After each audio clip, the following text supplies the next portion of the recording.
Welcome back to Forgotten Ties. Tonight, we're not just uncovering a secret, we're peeling back the layers of a life built on an elaborate, terrifying lie. A lie so deeply buried it took a random accident, a single, mundane slip on a slick kitchen floor, to bring the entire edifice of one woman's reality crashing down. Imagine a life, impeccably curated, 35 years of memories, unconditional love, a sense of belonging so fundamental it's woven into your DNA, and then a single phone call, a single misplaced document, shatters it all into unrecognizable fragments. Our focus today is on Elara Vance, a woman who, at 35, possessed the kind of quiet, understated elegance that spoke of a comfortable, settled life. She wasn't flashy, she was substance. Elara had a successful career as an architect, specializing in restoring historical properties, a poignant irony, as we'll soon see, given the instability of her own foundations. She lived in a beautiful, brick colonial home in suburban Connecticut with her husband, Daniel, a kind, steady-handed emergency room doctor. Their life was the envy of many: weekend trips to Martha's Vineyard, quiet evenings reading by the fireplace, the solid, unwavering belief in their shared future. Her adoptive parents, the Vances, Arthur, a retired history professor with a booming laugh, and Clara, a gentle woman who volunteered at the local library and baked the best apple pie in the tri-state area, had always been her anchors. They were, to Elara, simply mom and dad. The adoption was never a secret. It was simply a footnote, a beautiful origin story involving a loving couple desperate for a child and a complicated situation that brought them together. The papers were signed, sealed, and put away in a mahogany box in the attic, only to be brought out on occasion, a treasured piece of family lore. The irony began with that slip. Elara was cleaning out the attic, a task she'd put off for years. She was standing on a rickety wooden chair, reaching for a dusty photo album on the top shelf, when she lost her footing. She didn't fall completely, but she grabbed onto the shelf, pulling down a cascade of items: old tax forms, Christmas decorations, and that mahogany box. The box, hitting the hardwood floor, burst open. Amidst the chaos of scattered documents was it. Not the official, heavy parchment of her adoption decree she remembered seeing as a child. This was a manila folder, tucked beneath a stack of expired passports, conspicuously unmarked. It felt wrong. Too new, too crisp to belong with the Vances' decades of accumulated history. Curiosity, that dangerous human impulse, won out over the dust and the mess. Inside, she didn't find the legal forms she expected. Instead, there were loose, handwritten notes, faded carbon copies of documents that looked official but bore an unsettlingly cheap, almost flimsy feel, and most crucially, a birth certificate. Not her birth certificate, or at least, not the one she'd memorized the details of. The name of the mother was different. Not Jane Doe, the anonymity placeholder she'd always been told. This name was startlingly specific: Liliana Rostova. And the most earth-shattering detail? The city of birth wasn't the quiet, upstate New York hospital she'd always believed. It was a facility in rural Pennsylvania. A facility, she would quickly discover with a frantic Google search on her phone, that was notorious in the late 1980s for being a baby farm, a place linked to whispers of illegal adoptions and shady financial dealings. Her hands were shaking so violently she almost dropped the file. The paper she was holding was not a legal document, it was a forgery. An intricate, meticulously crafted fake designed to look official, but lacking the proper seals and signatures a trained eye, like Arthur Vance's, the history professor, would certainly recognize. The story she'd been told her entire life, the story of her gentle, loving adoption, wasn't just incomplete, it was entirely manufactured. The Vances, her beloved parents, had not just adopted her, they had obtained her under false pretenses, using documents that now appeared to be utterly worthless. This wasn't a clerical error. This was an act of deliberate deceit, a fundamental violation of trust that stretched back to her very first breath. Who was Liliana Rostova? Why did her loving parents, who gave her everything, need to invent an entirely new past? And perhaps the most terrifying thought of all, if this was fake, what else was a lie? The discovery didn't just change Elara's perception of her history, it irrevocably altered the chemistry of her present. She looked at the comforting silence of her home, the familiar bookshelves, the worn armchair where her father read, and saw only a stage setting for a lifetime of deception. The woman she thought she was, the architect of her own destiny, was merely a character in a play written and directed by others. This was the moment the threads of Elara's life, once firmly anchored, began to unravel, exposing a gaping, terrifying void where her true history should have been. The investigation, the desperate search for Liliana Rostova, and the truth behind the fake papers was about to lead her down a path far darker and more complicated than any historical restoration project she'd ever undertaken. The initial shock quickly morphed into a cold, paralyzing dread, which, thankfully for Elara, was superseded by an architect's meticulous need for data and structure. She couldn't confront her parents yet.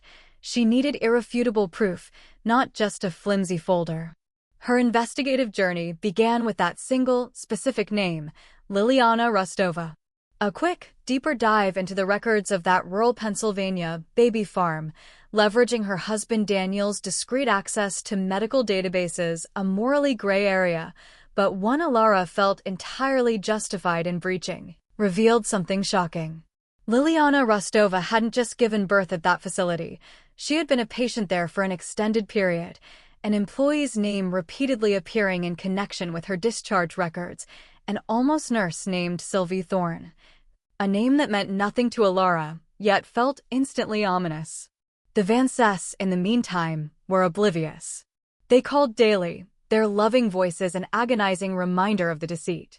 Elara found herself pulling away, her every conversation with them strained, the words "I love you" catching in her throat, tasting of ash. The tension was palpable in her home, too. Daniel, attuned to the subtle shifts in human emotion, knew something was fundamentally wrong. Elara's usual vibrant energy was replaced by a haunted, obsessive focus on her computer screen, late into the night. She couldn't tell him.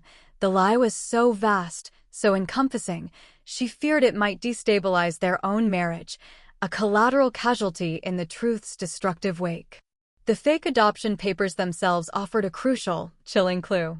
The typeface, the specific shade of sepia used to make them look old, the unusual legal jargon, Elara recognized the subtle artistry of a professional forgery. Using a specialized forensic typography program, the kind used by art historians to authenticate documents, she traced the likely origin of the font and layout to a small, private legal firm in Philadelphia. One that had been shuttered years ago after its senior partner was implicated in a widespread fraud scheme involving wills and property deeds. The firm's name? Blackwood and Associates. The connection seemed circumstantial until Elara found an archived newspaper clipping detailing the fraud case. Listed as a junior associate at the time of the scandal, a man named Jerome Blackwood Jr., a name that made her blood run cold because it was scrawled, almost illegibly, on the margin of one of the fake documents in the manila folder. This wasn't a simple handshake deal at a dodgy clinic. This was a sophisticated, high-level transaction orchestrated by someone with legal expertise and an alarming disregard for human life. Elara realized her adoptive parents had been involved in something much darker than a desperate attempt to find a child. They had paid, and paid handsomely, to have her created on paper, at least, through illicit means. But why the need for the fake documents in the first place, if the adoption was conducted through a questionable private channel? Why not just use the real, albeit shady, papers? The answer, Elara realized with a sickening lurch, was that the Vances didn't just want a child. They wanted to erase the child's original identity completely, to sever the tie to Liliana Rostova so cleanly that no one, least of all the child herself, could ever trace it back. Her investigation led her to a nursing home in rural Pennsylvania, the same county as the notorious baby farm. Liliana Rostova, now in her late 50s, suffering from early-onset dementia and confined to a wheelchair. Elara, posing as a distant relative, convinced the wary staff to let her visit. The room was sterile, the air thick with the smell of disinfectant.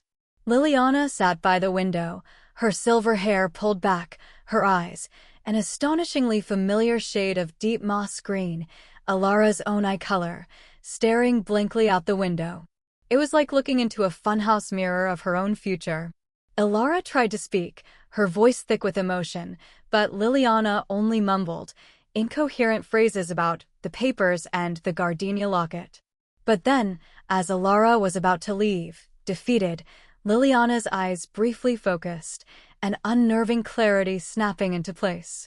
She grabbed Elara's hand with surprising strength and whispered, her voice raspy, "They took your brother. They said the Vances only wanted one. The boy has the locket." The world tilted. A brother? The lie had just escalated from a forged document to the erasure of a sibling. The Vances had chosen her, but they had left a twin brother behind. The sheer magnitude of this decision, the moral and emotional calculation involved in separating siblings at birth, was a chasm Elara couldn't comprehend. Her life, once a comfortable, settled landscape, was now a volatile terrain of half-truths and unimaginable betrayals. The gardenia locket. A physical clue. A tangible link to a life that should have been hers, shared with a twin she never knew existed. The search for Jerome Blackwood Jr. and the truth behind the adoption forgery suddenly felt secondary to the urgent, desperate need to find her forgotten brother and that elusive, telling locket. The truth wasn't just about who she was, it was about who was missing. The revelation of a twin brother changed the entire dynamic of Elara's investigation. The focus shifted from the who and why of the Vances deception to the immediate, desperate where of her sibling. The gardenia locket. A sentimental, yet specific detail. Elara spent days methodically cross-referencing all known illegal adoptions linked to Blackwood and Associates and the Pennsylvania facility, specifically looking for records involving twin births, an anomaly that would have been more difficult to conceal. This intense research, a self-imposed isolation, further strained her marriage. Daniel felt completely shut out, his concern hardening into resentment. He was being shut out from a crisis he could sense but not name, and the silence in their home was a deafening testament to the secrets Elara was keeping.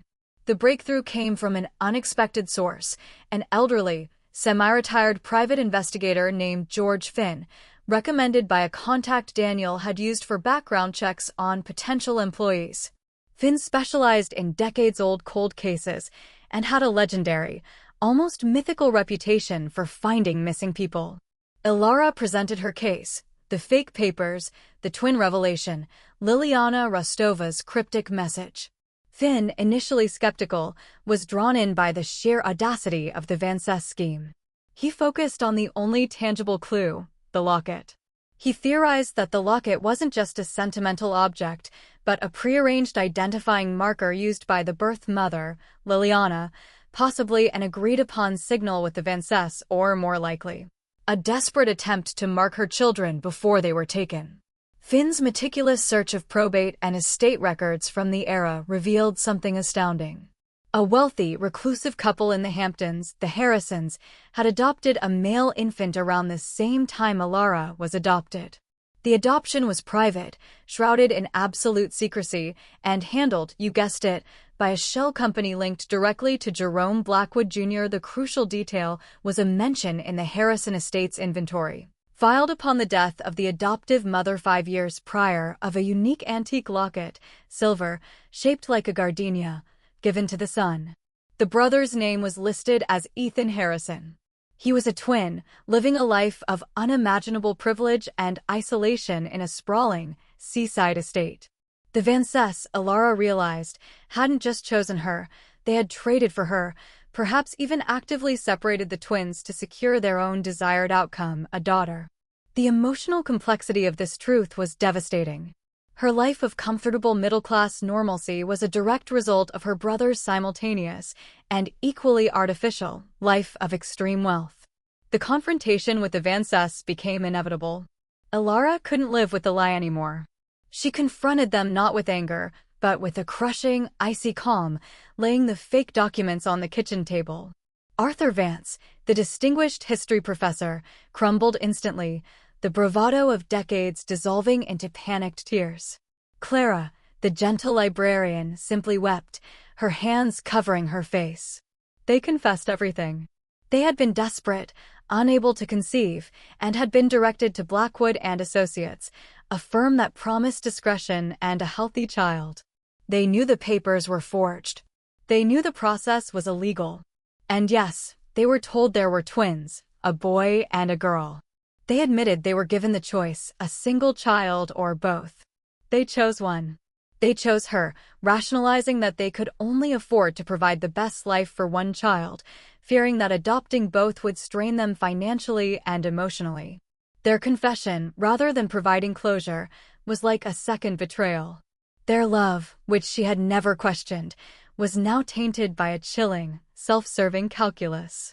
They had loved her fiercely, but they had also been complicit in the fundamental crime of severing her connection to her biological family, a decision made out of desperation and selfishness. The Vances had built their happiness on the systematic destruction of two other lives. Elara now had the truth, but it was a truth so heavy it threatened to crush her. The focus now wasn't on justice for the forgery, but on the deeply personal, terrifying journey of meeting the twin brother she never knew existed, the boy who held the other half of their severed past. Her life was no longer hers alone. It was intertwined with Ethan Harrison's, a man who, like her, had been living a lie, oblivious to the fact that his wealthy life was merely the flip side of a coin that had been cruelly tossed decades ago. The moment of reckoning, the first meeting, loomed on the horizon, an emotional and psychological landmine. The conversation with the Vances was the emotional nadir, a painful divorce from the only reality Elara had ever known.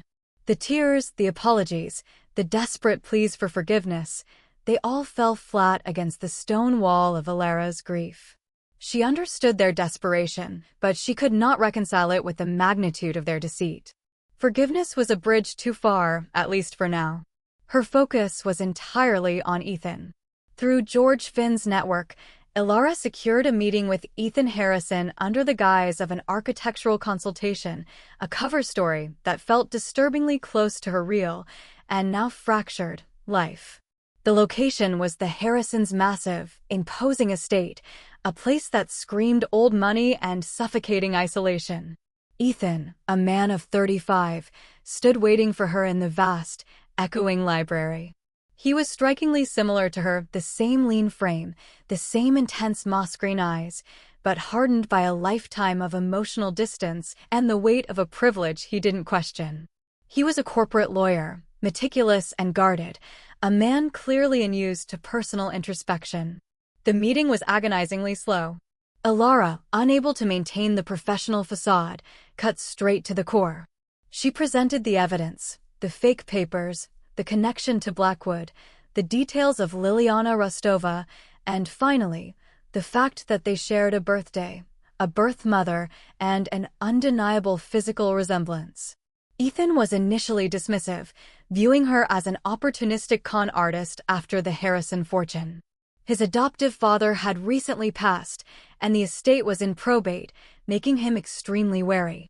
But then Elara spoke of the locket. "The silver gardenia locket," she said, her voice trembling, "the one your mother gave you before she was too sick to remember." The gardenia locket wasn't just in the inventory. Ethan wore it, tucked inside his shirt, a piece of jewelry his adoptive mother had always insisted he keep close. He paled, the cool professional facade cracking, revealing the terrified, abandoned boy underneath. The truth was no longer theoretical, it was tangible, a cold piece of silver against his own chest. The impact of the revelation on Ethan was cataclysmic. His world was even more insulated than Elara's. His adoptive parents had been even more secretive, ensuring he never knew he was adopted, let alone had a twin. The grief and anger that erupted from him were immense. While Elara had found a partial truth, Ethan had lost everything. The memory of his adoptive parents was now forever linked to a monstrous lie, and his entire life trajectory was an elaborate, costly sham. They spent the next 5 hours talking, exchanging childhood memories that were shockingly similar, a shared love for quiet reading, an aversion to loud parties, a specific fear of heights, tiny, intimate proofs that defied the decades of separation. The realization that they were the two halves of a tragically severed whole was overwhelming. The conclusion of Elara's story is not a neat, Hollywood ending with a dramatic courtroom scene.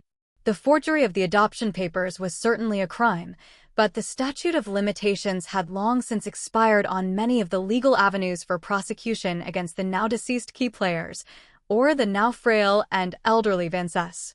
The real justice, the only resolution that truly mattered, was the reclamation of identity. Elara and Ethan chose to pursue no further legal action against the Vances, who now lived in constant, quiet fear of Elara's next move. Instead, they focused on the future.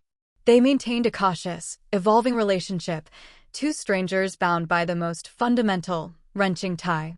They began to visit Liliana Rostova together, offering her a fleeting, if inconsistent, moment of clarity and connection in her final years. The discovery of the fake papers had not given Elara a new life.